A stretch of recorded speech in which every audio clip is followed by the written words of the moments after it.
The one thing that people kind of say about it is that it's bad. It's a bad look to have people publicly complain about the All-Star game. And I say, yeah, to a certain degree, it absolutely is. Like, if you have people who are employed by the networks to cover the game, to a certain degree, it is bad to just have people say that something sucks. Like, Draymond Green was ripping into the format. And, honestly, I can't really say that Draymond Green was wrong. He said it was a 0 out of 10. He didn't like the format. He wasn't too fond of the Rising Stars getting to play with the All-Stars on Sunday.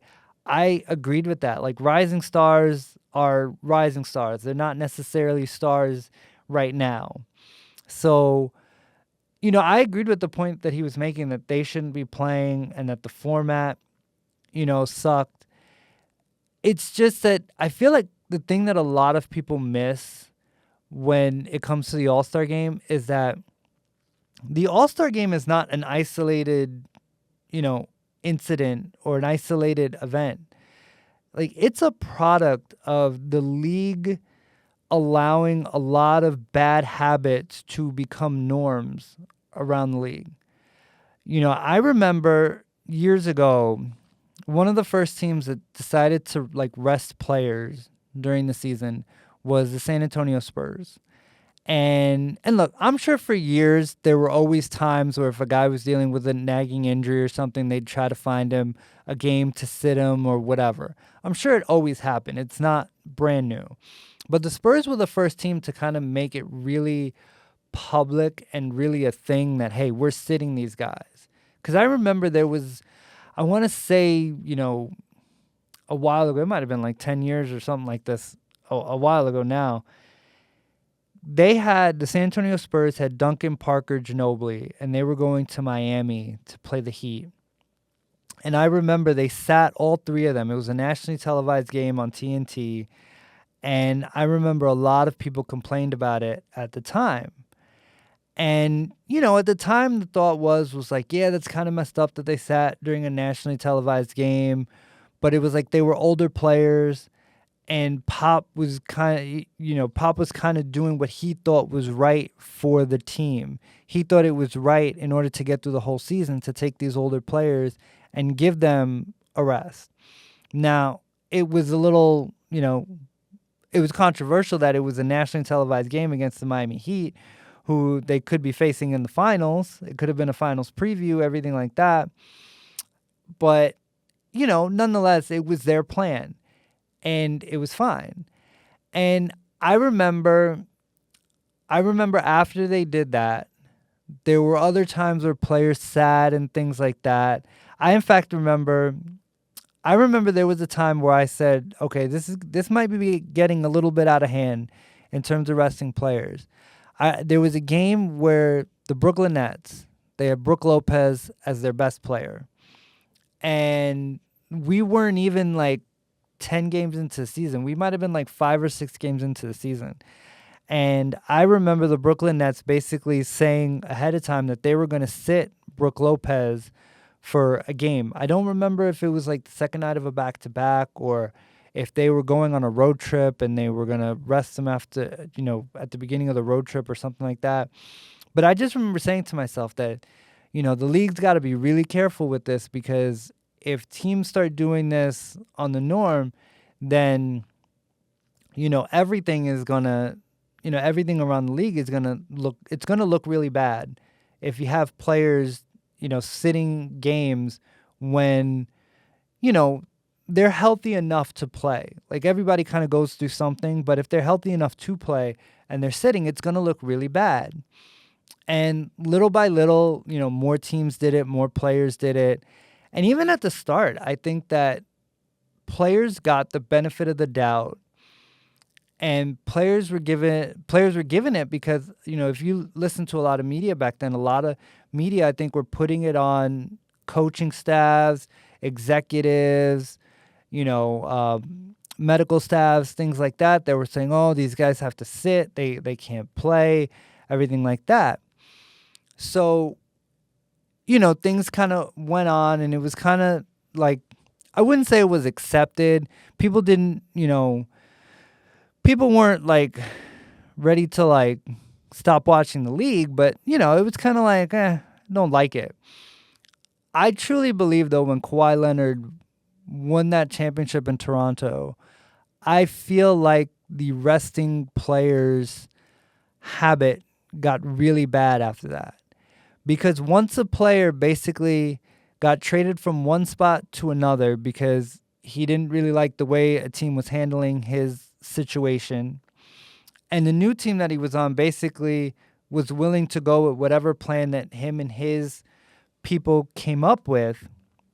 Once that team won a championship, it almost justified any player who's ever said, hey, I need to sit a game or two because I have this little injury or whatever, or, I'm not feeling my best, so I'm not going to play tonight. And, once that happened, it almost became this thing where around the league, a lot of players basically said, look, Kawhi was able to do that. And so, hey, we should be doing that with me. And more what's happened over the last couple of years is that in addition to rest, a lot of teams and a lot of players only prioritize the playoffs.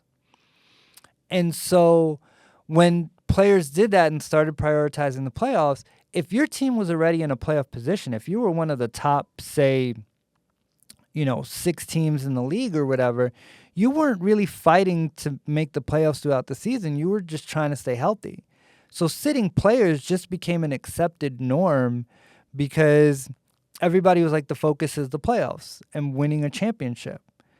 So what the league did in response to that was the league tried to get more players to take the season seriously by implementing the play-in tournament.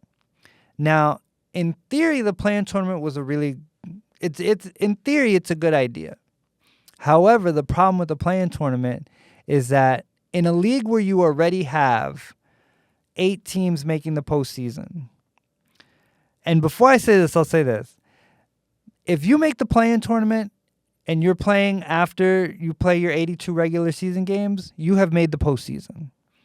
So to me, if we've gotten to the point where now not only are 16 teams, which is already over half the league, making the playoffs, you now have over 60% of the team making the postseason because now you have 10 teams in each conference that can, make the playoffs. So to me, when they did that, what they essentially did was they gave every player even more of a reason to kind of take it easy for long stretches during the season because essentially like you had a get out of jail free card with the play-in tournament. I look at 2 teams right now. I look at the Philadelphia 76ers and the Phoenix Suns. And I want to go look at their standing right now because those 2 teams have had really disappointing seasons, right? Really disappointing for the talent level that they have. Philadelphia is currently sitting in 11th place in the Eastern Conference. Phoenix is sitting at 11th place in the Western Conference. However, both teams right now are only a game and a half out of a potential play-in spot, which could lead to a playoff spot. So to me, when you added all those teams, you essentially took out all the incentive to really play hard and go hard all of the time during the regular season. So, getting back to the All-Star game, when you have the All-Star game, and for years it's basically been an exhibition, it was only taken seriously, I think, when players really took pride in competing hard all the time, and they always wanted to prove points out on the court. When you have a game like that, that's an exhibition, players are not going to take it seriously. So when you try to change formats, when you try to get people to play hard, everything like that, it almost has the opposite effect because the players know that this doesn't mean anything. And this isn't going to contribute anything to a possible championship run. Nobody ever sits and says, "Man, that All-Star game really got me going." Very rarely. In fact, if you look at other sports, like if you look at the home run derby, for example, there are a lot of times where guys will do the home run derby at the All-Star game and then they'll say, "Man, my swing got out of whack in the second half because I started trying to hit home runs." So, all of these All-Star games, everything in the NBA, they just don't mean anything. So, when you look at the game and you look at why it's become what it's become, it's simply that because we've just accepted a lot of norms and practices that don't lend themselves to a competitive mindset. So players are just always looking at one thing and one thing only, which is a championship. And they're only looking at it, what gives me the best shot to win that? And in their mind, managing themselves, sitting out, not going too hard when they don't have to, in their opinion, is the best mindset to have for the season. And I think when you have that, it's going to hurt an All-Star game because an All-Star game already doesn't mean anything, and you're basically banking on players having pride.